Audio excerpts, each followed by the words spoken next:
در باب نصیحت ما هم اشتباه میکنیم. دیروز حضرت عمر رضی الله عنه اگه اشتباه نکنم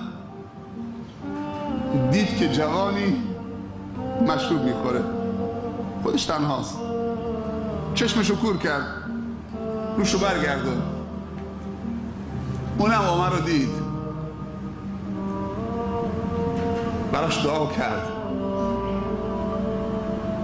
این روز یه جایی نشسته بود با بعضی از دوستان، همون جوان رد میشد، صداش زد گفت بیا اینجا. اومد گفت گوشت به من بده. به جوان گفت پسرم یادت فلان روز خلاف میکردی، خودت تنها نشسته بودید کارایی میکردید، من تو رو دیدم. گفت بله.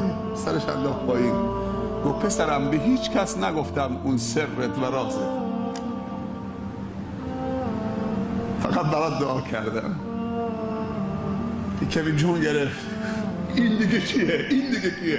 عمر که معروفه به تازیانش. گفت امیرالمؤمنین میشه شما هم گوشت بدی من این جمله داره گوشت بگم؟ گفت از روزی که تو منو دیدید دیگه من لب به مشروب نزدم.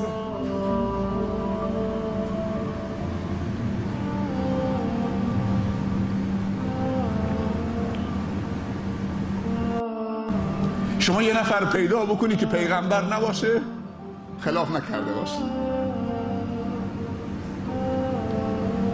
یه نفر پیدا بکنی